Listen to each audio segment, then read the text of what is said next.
Every Sunday morning, she'd kiss him goodbye and say the same three words: visiting Sarah today.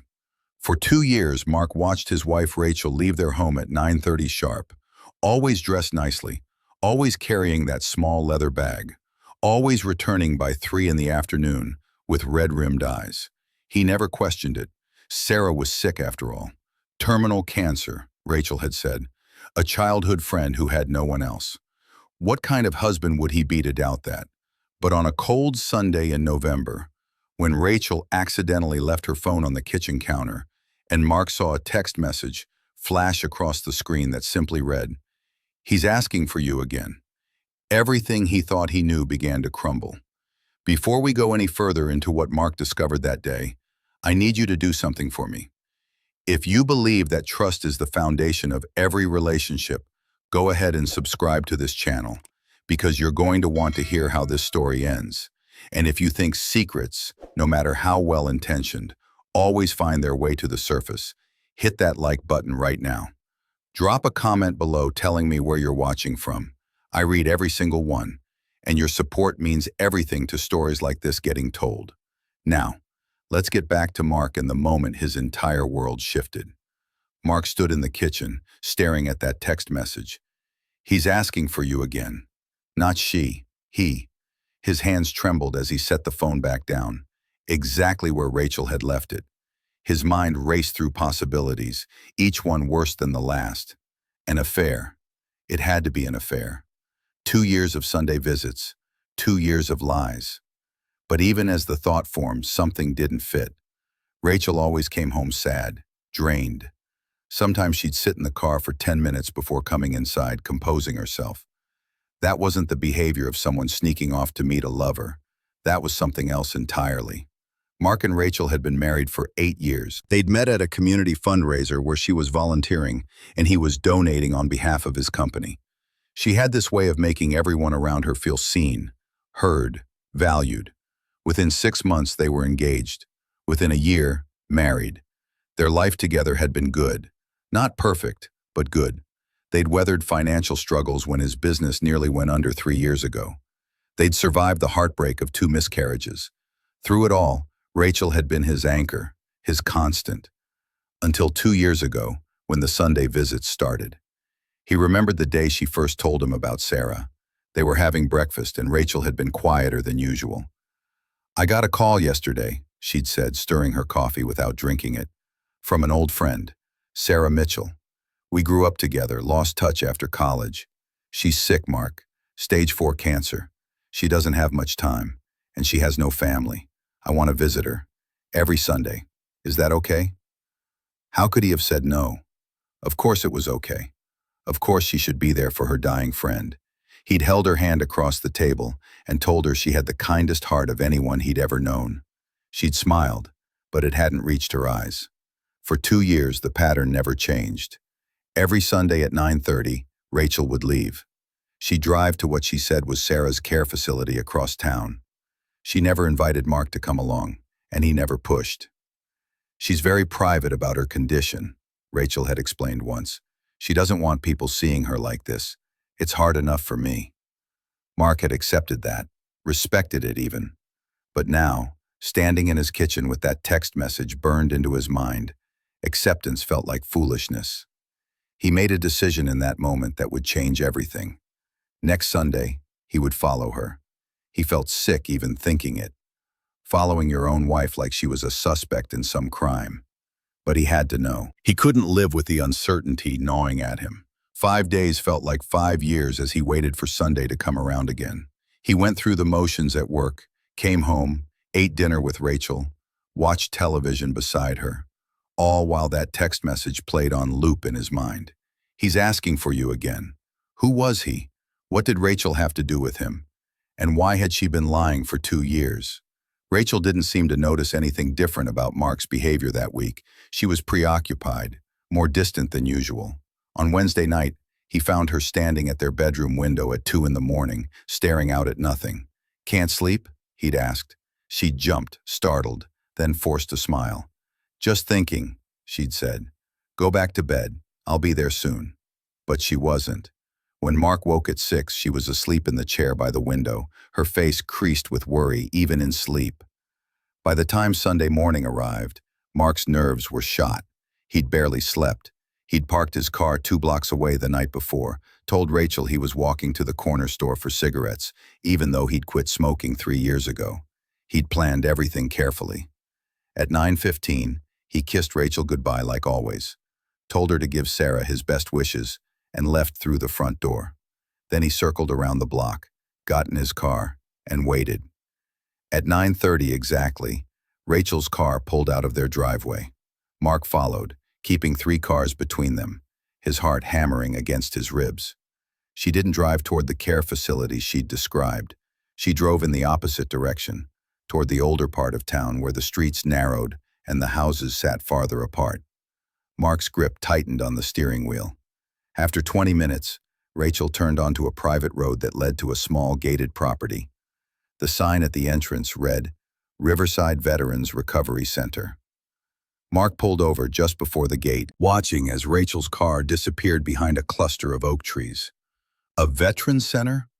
That made no sense. Sarah was a woman, a childhood friend, not a veteran. Mark sat in his car for 10 minutes, paralyzed by indecision. Part of him wanted to drive away, to pretend he'd never followed her, to go home and wait for her return like he had for 2 years. But the larger part, the part that had been quietly suffering under the weight of uncertainty, needed answers. He got out of the car and walked through the gate. No one stopped him. The property was peaceful, well-maintained, with a main building and several smaller cottages scattered around a central garden. Mark could see Rachel's car parked near one of the cottages on the far end. He approached slowly, his footsteps careful on the gravel path. The cottage had large windows, and through one of them, Mark could see Rachel. She was sitting beside a bed, holding someone's hand. The angle made it impossible to see who was in the bed, but Mark could see Rachel's face clearly. She was crying. Not the quiet, composed tears of someone visiting a dying friend. These were deep, wrenching sobs that shook her entire body. Mark moved closer, positioning himself where he could see into the room without being seen. And then his blood ran cold. The man in the bed was his brother, James. His brother James, who had been dead for 6 years. Mark's legs nearly gave out. He grabbed onto the window frame for support, his breath coming in short, sharp gasps. James. It was impossible. James had died in a car accident 6 years ago. Mark had identified the body. He'd planned the funeral. He'd buried his brother. He'd mourned him. And yet there he was, older, thinner, scarred, but unmistakably alive. Unmistakably James. Rachel was holding his hand, speaking to him in words Mark couldn't hear through the glass. James's eyes were closed, his face peaceful. Rachel leaned forward and pressed a kiss to his forehead, and Mark felt something inside him shatter. He stumbled backward, his mind refusing to process what he'd seen. His brother was alive. His wife had been visiting him. For 2 years. 2 years of lies. 2 years of secret Sunday visits. His brother and his wife. The implications crashed over him like a wave. Had they been in love? Had James faked his death to run away with Rachel? Had she been torn between them all these years? The questions spiraled, each one more painful than the last. Mark turned and walked back to his car, moving on autopilot. He sat behind the wheel, staring at nothing, trying to breathe. An affair with his dead brother. It sounded insane. It was insane. But what other explanation was there? Rachel had been sneaking off every Sunday to visit James. She'd lied about who she was seeing, where she was going, why she was going. She'd let Mark believe his brother was dead for 6 years while secretly maintaining contact with him. The betrayal was so deep, so complete, that Mark couldn't find solid ground beneath it. Everything he thought he knew about his life, his marriage, his brother's death, all of it was built on lies. He should confront them, storm into that cottage and demand answers.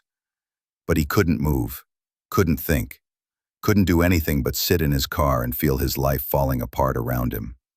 After an hour, maybe 2, Mark drove home. He walked through his house like a ghost, touching familiar things that suddenly felt foreign. The photos of him and Rachel on their wedding day.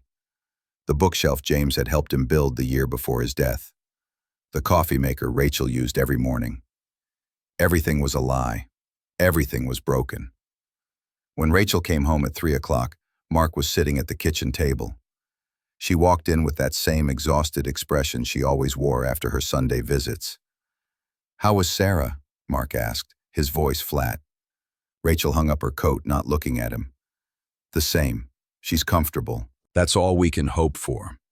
Mark felt something hot and acidic rise in his throat. "Rachel," he said. She turned, finally looking at him, and whatever she saw in his face made her freeze. "I followed you today," Mark said. The color drained from Rachel's face. Her hand went to her throat. "Mark, I can explain," she whispered. "Can you?" Mark stood up, his chair scraping loudly against the floor. "Can you explain why my dead brother is alive? Can you explain why you've been lying to me for 2 years?" Rachel's eyes filled with tears. "Please," she said. "Please let me explain. It's not what you think." Mark laughed, and it was a harsh, broken sound. "What do I think, Rachel? Tell me, what do I think is happening here?" Rachel took a step toward him, her hands outstretched. "James isn't well," she said. "He's been sick, very sick, mentally and physically. He didn't die in that accident, Mark. He survived. But he was so damaged, so full of guilt and trauma, that he couldn't face coming back. He couldn't face you." Mark stared at his wife, trying to process her words. "Guilt? Trauma? Rachel, I buried my brother. I identified his body. Are you telling me that was someone else?" Rachel shook her head, tears streaming down her face. The body was too badly burned to identify properly. The dental records, the personal effects, they all pointed to James. Everyone believed it was him. But 3 months after the funeral, he contacted me. Only me. He made me promise not to tell you. He wasn't ready. He might never be ready. The room spun. Mark sat back down heavily. "Why you? Why would he contact you and not me? I'm his brother." Rachel's voice broke. "Because of what happened that night, Mark. The night of the accident. There's something you don't know. Something James couldn't bear to tell you." Mark looked up at her, and for the first time since following her that morning, he felt something other than betrayal. He felt fear. "What happened that night?" Rachel pulled out a chair and sat across from him. Her hands were shaking.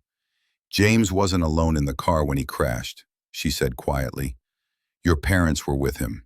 He was driving them home from that anniversary dinner. Do you remember? You were supposed to go, but you had to work late." Mark remembered. His parents' 40th anniversary.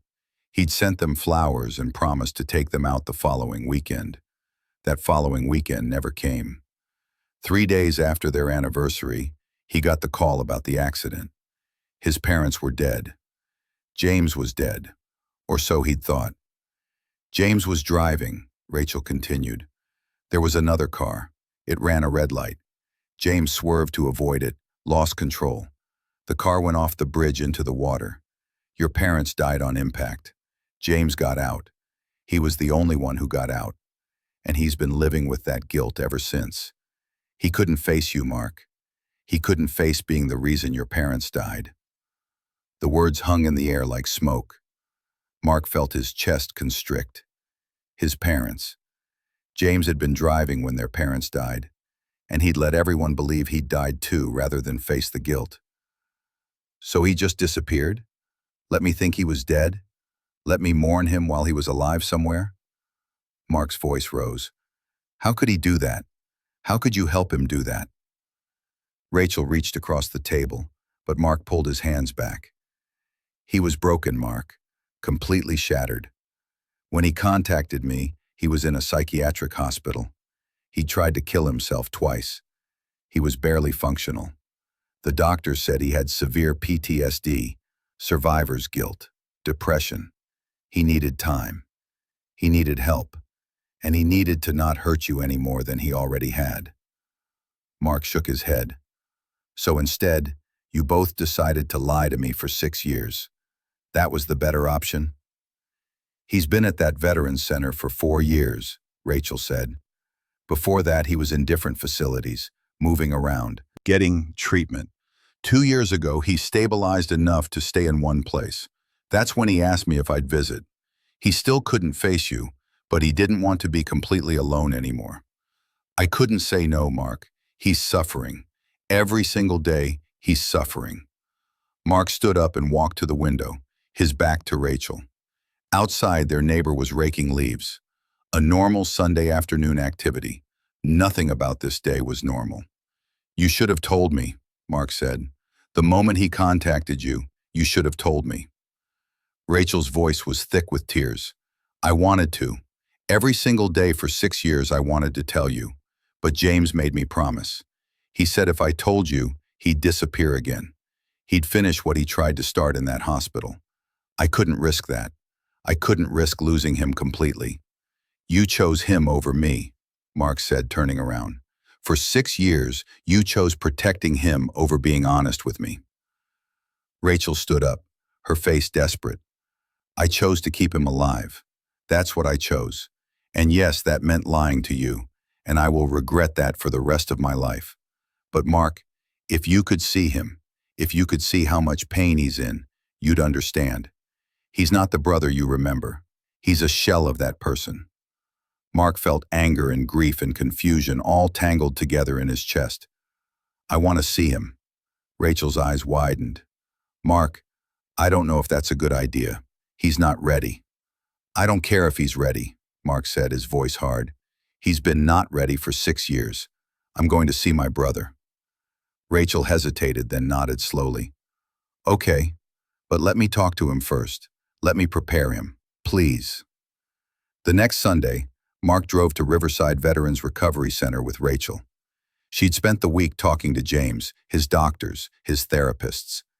Everyone agreed that it was time, that keeping this secret any longer would do more harm than good. But as they pulled up to the cottage where James lived, Mark felt his courage falter. What would he say? What could he possibly say to a brother who'd let him believe he was dead? Rachel squeezed his hand before they got out of the car. Remember, he's fragile. He's made so much progress, but he's still fragile. Please be gentle. Mark nodded, though he wasn't sure he could trust himself to be gentle. They walked to the cottage door, and Rachel knocked softly before opening it. The inside was simple but comfortable. A living area with a couch and television, a small kitchen, and a doorway leading to what Mark assumed was the bedroom. James was sitting in a chair by the window. He looked up when they entered, and Mark saw his brother's face for the first time in 6 years. Rachel had been right. This wasn't the James he remembered. This man was thinner, older, with gray streaking through his hair that hadn't been there before.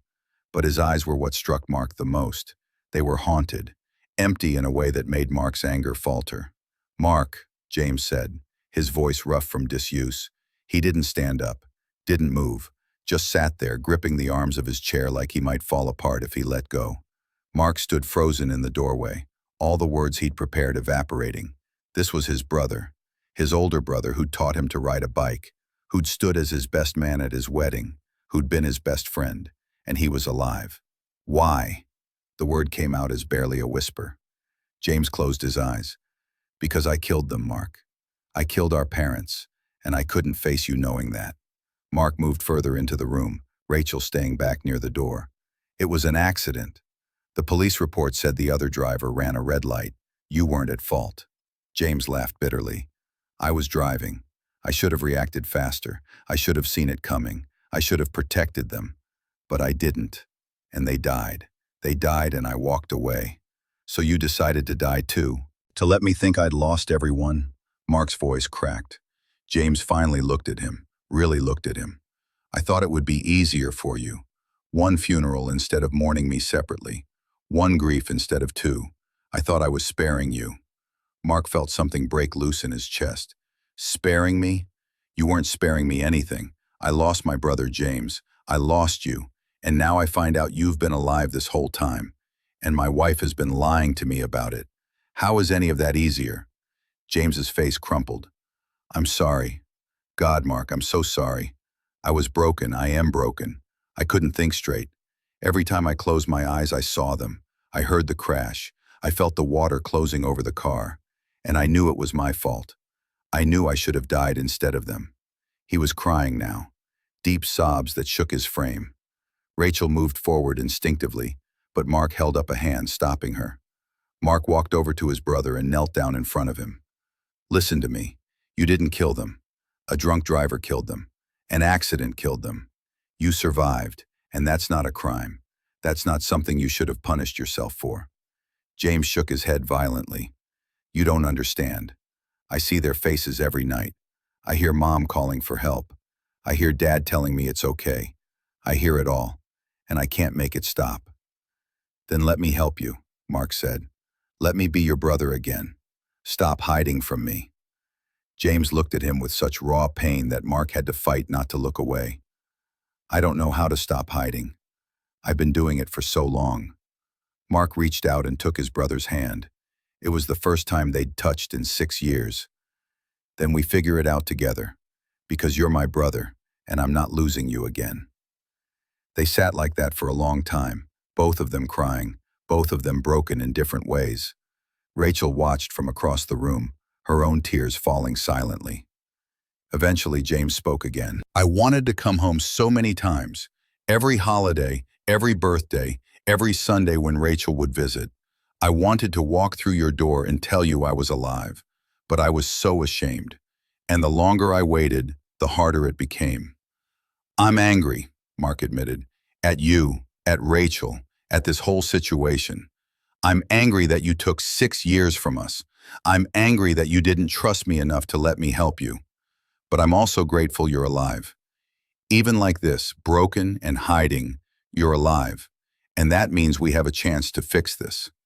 James searched his brother's face. Do we? Can this be fixed? Mark didn't have an answer to that. He honestly didn't know. Over the next few months, Mark visited James every Sunday. At first, Rachel came with him, but gradually, she let the brothers have that time alone. They talked about everything. The accident, the years after, the guilt that James carried like a physical weight. They talked about their parents, sharing memories that both comforted and ached. They talked about the life Mark had built, the business that had finally stabilized, the hope he and Rachel still had for children someday. James slowly began to emerge from the shell he'd built around himself. His therapist said having Mark back in his life was making a real difference. The nightmares didn't stop, but they became less frequent. The guilt didn't disappear, but it became something James could carry instead of something that crushed him. And slowly, painfully, the brothers began to rebuild what they'd lost. Mark's relationship with Rachel was harder to repair. The trust they'd built over 8 years of marriage had been damaged, maybe irreparably.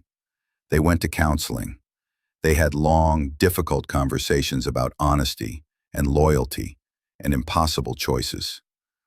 Rachel maintained that she'd done what she thought was right, that keeping James alive had been more important than being truthful with Mark. Mark understood her reasoning, but understanding didn't make the betrayal hurt less. 9 months after Mark discovered the truth, James made a decision that surprised everyone. He wanted to leave Riverside Veterans Recovery Center, not to disappear again, but to try to build a real life. His doctors were cautiously optimistic. He'd made significant progress in his treatment. He was taking medication that helped with the nightmares and depression. He was learning to live with his guilt instead of being consumed by it. He was ready to try. Mark helped James find an apartment not far from his and Rachel's house. It was a small one-bedroom place with big windows that let in lots of light. James said the light helped. It kept the darkness away. They spent a weekend moving him in, and Mark was struck by how few possessions his brother had. 6 years of living in facilities meant James owned almost nothing. They went shopping together, buying basics like dishes and towels and a coffee maker. Normal things, things that belong to a normal life. This feels strange, James said as they assembled a bookshelf in the living room. Doing normal things, living like a regular person. Mark tightened a screw and handed James another piece. You are a regular person. You've been through hell, but you're still here. You're still my brother. James was quiet for a moment. Do you think they'd forgive me? Mom and Dad? The question hung in the air. Mark set down the screwdriver and looked at his brother. There's nothing to forgive. They loved you.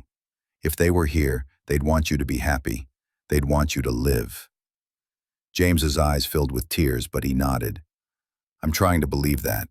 Some days are easier than others. Mark reached over and squeezed his brother's shoulder. That's all any of us can do. Try. One day at a time. They finished the bookshelf in comfortable silence, and Mark felt something shift. This was what healing looked like. Not dramatic or sudden, but quiet and gradual. Small moments of connection. Small steps forward. That evening, Rachel made dinner for the three of them in James's new apartment. It was the first meal they'd shared together, just the three of them, since everything had come to light. The conversation was careful at first, everyone tiptoeing around difficult subjects. But as the evening wore on, they began to relax. James even laughed at one of Mark's stories about a disastrous client meeting. It was a rusty sound, like he'd forgotten how, but it was real. After dinner, Rachel started clearing the dishes, and James stood to help her. Rachel, he said, his voice serious, I need to apologize to you for putting you in that position, for making you lie to Mark. That wasn't fair. You were trying to help me, and I used that against you, against both of you. Rachel set down the plate she was holding. You were in pain, James. You weren't thinking clearly. James shook his head. That doesn't excuse it. You've been punished enough for my choices. I'm sorry. Rachel's eyes welled up. I made my own choices. I chose to help you, and I chose not to tell Mark. I own that, but thank you for saying it. James glanced at Mark. I don't know if you two can fix what I broke, but I hope you can. You deserve to be happy together. Mark walked over and put his arm around Rachel. Their marriage was still strained, still wounded, but they were trying.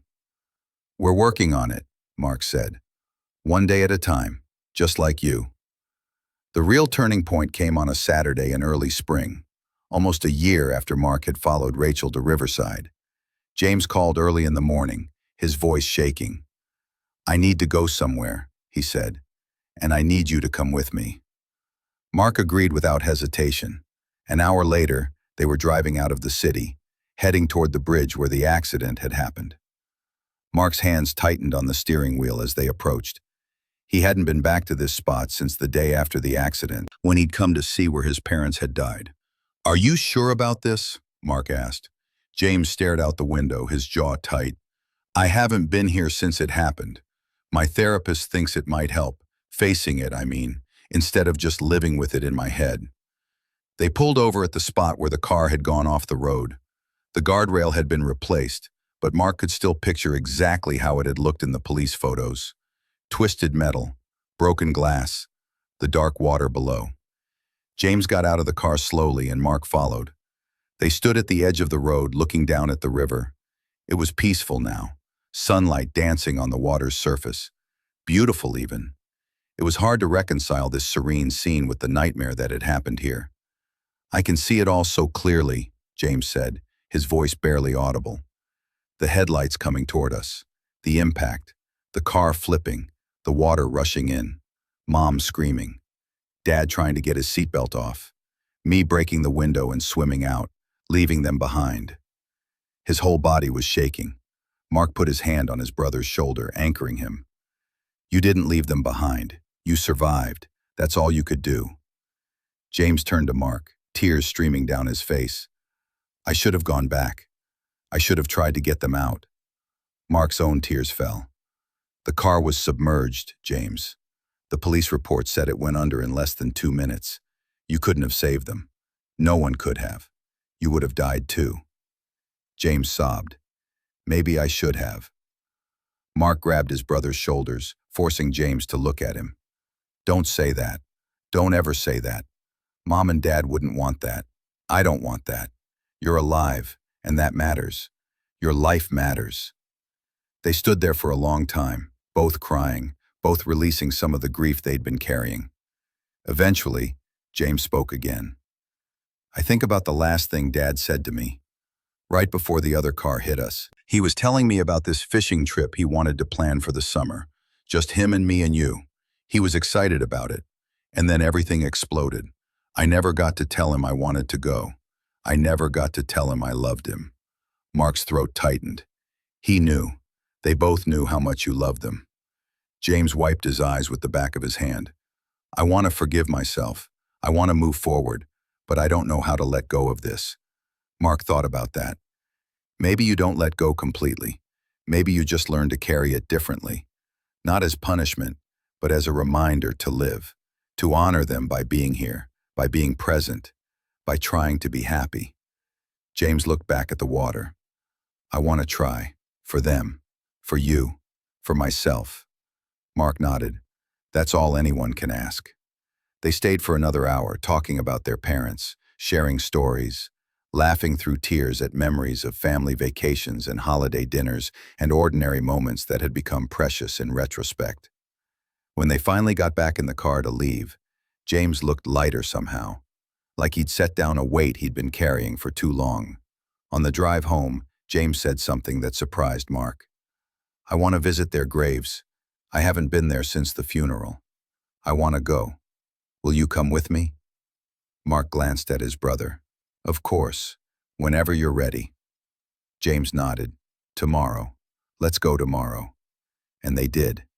The next morning, Mark, Rachel, and James drove to the cemetery where their parents were buried side by side under a large oak tree. James stood before their headstones for a long time, not speaking. Mark and Rachel hung back, giving him space.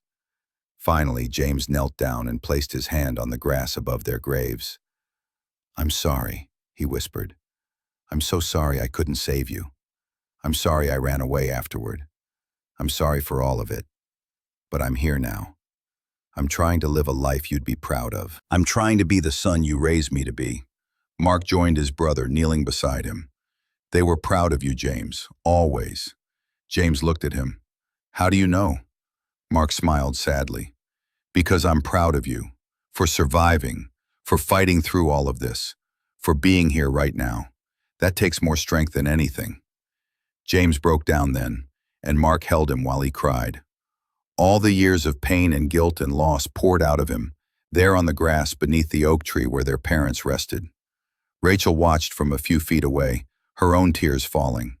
She'd carried James's secret for so long, had sacrificed her honesty and her husband's trust to keep him alive. Seeing him finally beginning to heal made all of it feel worth it. But she also knew the cost. She and Mark were still rebuilding their marriage, still working through the damage done by years of lies. She didn't know if they'd make it. Some days she hoped they would. Some days she wasn't sure. 3 months later, James started working again. Just part-time at first, doing bookkeeping for a small nonprofit that helped veterans transition back to civilian life. It felt appropriate somehow, using his own experience to help others who were struggling. He was good at it, patient and understanding in ways he couldn't have been before the accident. His co-workers didn't know his whole story, just that he was a veteran dealing with PTSD. That was enough. Mark and Rachel celebrated their 9th wedding anniversary that summer. It was a quiet celebration, just dinner at home and a walk through their neighborhood as the sun set. Do you ever regret it? Mark asked as they walked. Helping James? Lying to me? Rachel thought about that. I regret the lying. I regret hurting you, but I don't regret keeping him alive. If I had told you right away, if I had broken my promise to him, he might not be here, and I couldn't live with that. Mark took her hand. I understand why you did it. I do, but it still hurts. I don't know if I'll ever fully trust you the way I did before. Rachel's voice was small. I know, and I'll spend the rest of my life trying to earn that trust back, if you'll let me. Mark squeezed her hand. I want to. I'm trying. That's the best I can offer right now. Rachel nodded. That's enough. It has to be enough. A year and a half after Mark discovered the truth, James met someone. Her name was Catherine, and she was a therapist at the nonprofit where James worked. She knew about his past, about the accident, and the years of hiding and the guilt he still carried. She didn't run from it. Instead, she helped him see that his past didn't define his future. They started dating, slowly, carefully, both of them damaged in their own ways, but willing to try anyway. Mark liked Catherine immediately. She made James laugh. Real, genuine laughter that transformed his brother's face. She was patient with his bad days, the ones where the nightmares came back, or the guilt threatened to overwhelm him. She was also tough with him when he needed it, calling him out when he tried to retreat into old patterns of self-punishment. She was exactly what James needed. 2 years after everything changed, the family gathered for Thanksgiving. Mark and Rachel hosted, and James brought Catherine. It was the first holiday they'd celebrated together since before the accident. As Mark carved the turkey and Rachel set out dishes and James and Catherine helped set the table, Mark felt something he hadn't felt in a long time. Peace. Not happiness exactly. Not yet. But peace. His brother was alive. His marriage was healing. His family, broken and rebuilt in strange ways, was together. Before they ate, James cleared his throat. "I want to say something." Everyone looked at him. 2 years ago, I was living in that cottage at Riverside, convinced I'd never have a real life again. I thought I deserved to suffer forever for what happened. But because of all of you, because you didn't give up on me, even when I'd given up on myself, I'm here. I have a life. I have people I love, and I'm grateful. So thank you for saving me. Rachel was crying. Mark was too. Catherine reached over and squeezed James's hand. "We're grateful too," Mark said, "for getting you back, for getting a second chance." James smiled, and it reached his eyes this time. "To second chances," he said, raising his glass. They all raised their glasses. To second chances. As they ate dinner together, talking and laughing and building new memories, Mark thought about the text message that had started everything. "He's asking for you again." 3 words that had shattered his world and then rebuilt it into something different. Something harder but more honest. He looked around the table at his brother, alive and healing. At Catherine, who'd helped James find his way back. At Rachel, who he was learning to trust again day by day. Life wasn't perfect. James still had nightmares. Mark and Rachel still had hard conversations about trust and honesty. There were scars that would never fully heal. But they were here. They were together. They were trying. And in the end, maybe that was what family meant. Not perfection, but presence. Not forgetting the past, but not letting it destroy the future. Not easy answers, but the willingness to keep asking hard questions and working through them together. After dinner, as they cleared the table, Catherine pulled Mark aside. "Thank you for giving James a chance," she said quietly. "I know what he did hurt you deeply. Not everyone would have been able to forgive that." Mark leaned against the counter, considering her words. "I'm not sure I have forgiven it completely, but he's my brother, and holding on to anger wasn't bringing me any peace. Letting him back in, even though it's complicated, that's brought me something closer to peace." Catherine nodded. "He talks about you all the time, about how patient you've been, how you show up every week, even when it's hard. You're helping him more than you probably realize." Mark glanced into the living room where James and Rachel were putting away leftovers, talking quietly about something that made them both smile. "Rachel's the one who kept him alive all those years. I just showed up after the hard part was done." "No," Catherine said firmly. "She kept him breathing, but you gave him a reason to want to live again. There's a difference." Mark felt his throat tighten. He hadn't thought about it that way. He'd been so focused on his own hurt, his own sense of betrayal, that he hadn't considered what his presence might mean to James. "I'm just trying to be his brother again," Mark said. "That's all I know how to do." That night, after James and Catherine left and Rachel had gone upstairs to bed, Mark sat alone in the living room. He picked up his phone and scrolled through old photos. There were pictures from before the accident. James and their parents at a baseball game. James and Mark building that bookshelf years ago. Family gatherings where everyone was smiling and whole. Then there was a gap. 6 years of photos with a brother-sized hole in them. And then, tentatively, new photos.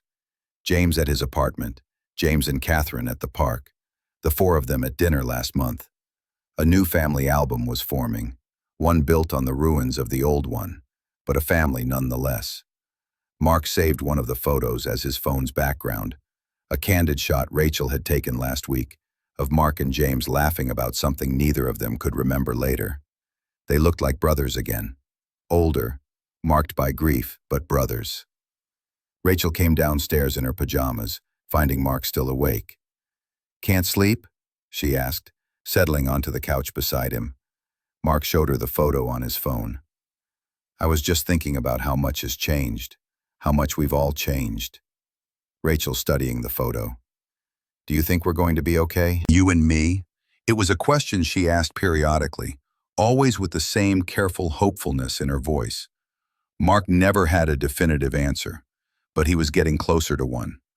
"I think we're going to be different than we were, but different doesn't have to mean broken. We're learning each other again, learning to trust again. That's something." Rachel leaned her head on his shoulder. "I love you. I never stopped loving you, even when I was lying to you. I know that sounds impossible, but it's true." Mark wrapped his arm around her. "I know, and I love you too. Even when I'm angry, even when it still hurts, I love you. We just have to figure out how to build something new with that love. Something honest this time." They sat in the quiet living room, holding each other, and Mark felt something shift. Not forgiveness exactly, not yet, but acceptance. Acceptance that their marriage would bear the scars of what happened. Acceptance that trust would be rebuilt, slowly, painfully, over years and not months. And acceptance that despite everything, they still wanted to try. 6 months later, James called Mark with news. He and Catherine were engaged. "I never thought I'd have this," James said, his voice thick with emotion. "A future. Someone who loves me despite everything. I never thought I deserved it." Mark felt joy surge through him. "You do deserve it, James. You deserve happiness. I'm so glad you found it." The wedding was small, held in a garden on a perfect spring afternoon. Mark stood as James's best man, just as James had stood for him 9 years earlier. As he watched his brother marry Catherine, Mark thought about everything that had brought them to this moment. The accident, the years of hiding, the lies, the painful reunion, the slow, difficult healing. All of it had led here, to James in a suit, smiling wider than Mark had seen him smile in years, promising to love someone for the rest of his life. During his best man speech, Mark spoke about second chances. "My brother and I lost 6 years, he said, looking directly at James. 6 years we can never get back, but we have today. We have tomorrow. We have all the days ahead of us. And that's the thing about second chances. They don't erase the past, but they give us the opportunity to build a better future. James, you've been given a second chance at life. And Catherine, you're giving him a second chance at love. I couldn't be happier for you both." There wasn't a dry eye in the garden. Rachel squeezed Mark's hand as he sat back down. "That was beautiful," she whispered. Mark kissed her temple. "I meant every word." After the ceremony, during the reception, Mark found himself standing alone for a moment, watching the celebration. His brother was dancing with his new wife. Rachel was laughing at something Catherine's mother had said. The sun was setting, painting everything in gold. James's therapist had been right. Some secrets do protect, at least for a time. Rachel's secret had protected James when he was too broken to face the world. But eventually, all secrets have to come to light. The question is whether the truth destroys or heals. In their case, it had done both. The truth had destroyed the comfortable lies they'd been living with, but it had also healed what was broken, by finally letting them face it together. Mark pulled out his phone and sent a text to the group chat he'd started with James and Rachel a few months ago. It was just 3 words. "We made it." James responded almost immediately with a heart emoji. Then Rachel's message came through. "Together. Always together." Mark smiled and slipped his phone back into his pocket. They had made it. Not unscathed, not unchanged, but together. And that was enough. As the evening wore on and the celebration continued around him, Mark thought about the question he'd been asking himself for 3 years now. Could he forgive? Could he truly let go of the anger and betrayal? He realized the answer wasn't a simple yes or no. Forgiveness wasn't a destination, but a journey. Some days he was prepared along than others. Some days the hurt came back fresh and sharp. But he was trying. They were all trying. And in the end, maybe that was what love actually meant. Not the absence of pain, but the willingness to work through it. Now, I want to ask you something. If you were in Mark's position, if you discovered that your spouse had been hiding something this massive from you for years, do you think you could forgive them? Could you rebuild that trust? And what about James? Do you think he did the right thing by hiding? Or should he have faced his family sooner, no matter how broken he was? Think about the people in your own life, the secrets that might be hiding beneath the surface, the pain that people carry silently. How often do we really know what someone is going through? James looked normal on the outside, but inside he was drowning in guilt and trauma. Rachel seemed like the perfect wife, but she was carrying the weight of an impossible secret. Mark thought he had a good marriage until he discovered he didn't know his wife at all. Here's what I learned from their story. Healing isn't linear. It's messy and complicated, and sometimes you take 2 steps forward and 3 steps back.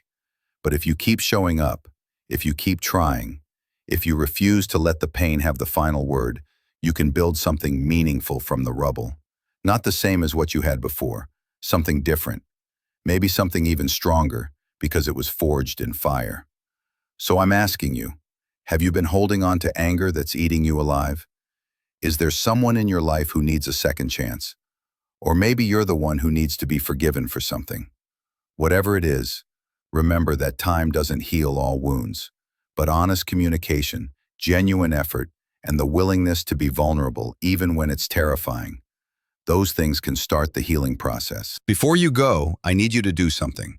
If this story made you feel something, if it made you think about your own relationships and the secrets we all carry, hit that like button. Subscribe to this channel because I share real stories about real people facing impossible situations, and your support helps these stories reach others who might need to hear them. And most importantly, drop a comment below. Tell me what you would have done in Mark's position. Tell me if you think Rachel was right to keep the secret. Tell me about a time when you had to decide between an impossible truth and a comfortable lie. I read every comment, and your stories matter. Because at the end of the day, we're all just trying to figure out how to love people who are broken, how to forgive when we've been hurt, and how to keep moving forward when the past keeps pulling us back. Mark, Rachel, and James figured it out, one painful day at a time. And if they can do it, maybe there's hope for all of us. Thank you for watching, and remember, every secret has 2 sides. The question is, which side are you on?